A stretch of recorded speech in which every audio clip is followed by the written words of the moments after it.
A word of caution, however, this morning. Take action now, or you could end up a little bit chilly when the weather does finally turn colder. Yeah, it's hard to think about this when you're dealing with 80-degree temperatures. We haven't hit that hard freeze yet, but we know that it's coming, and it always reveals some problems in our home heating system. So new this morning, John Shumway is here with what you can do before you have that problem. Yeah, and in fact, this extended warm spell gives us a little bit more time to get things checked. And there are two things you need to know.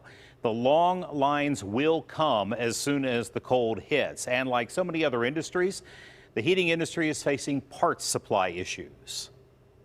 We all know it's coming. Leaves down, frost on the pumpkin. It has a different meaning to Rocco Florio of Air Pro Heating and Cooling. The first day we get cold weather, our phones will ring off the hook and we'll be booked up for 3 weeks. Florio points out that just because your air conditioning was fine all summer is no guarantee of heat.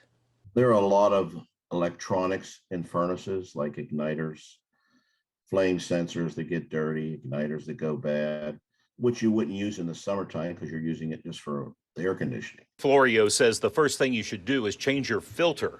A dirty filter slows the airflow.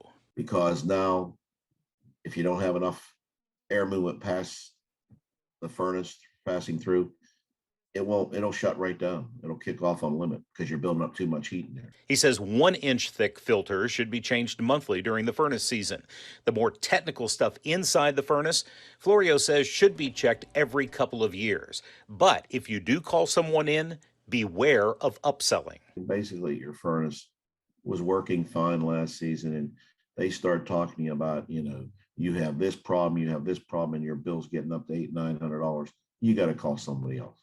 I mean, get a second opinion. The Better Business Bureau nationwide had 2.5 million inquiries about the HVAC industry last year alone. We also have processed over 3,000 complaints regarding this industry. So make sure you check out who you are hiring on the Better Business Bureau website, and more words of caution from the BBB coming up in a few minutes.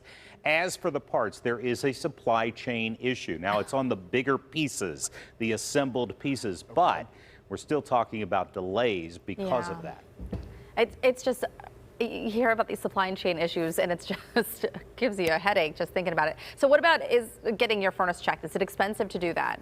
Most of the places will advertise it under $100, yeah. But then if they find anything, then you're talking about parts on top of that, and you got to make sure you ask about added fees, and we'll talk about that coming up. You know what? We had to have our furnace fixed on New Year's Eve one night. Oh, boy. I would tell you there were added fees. It was expensive.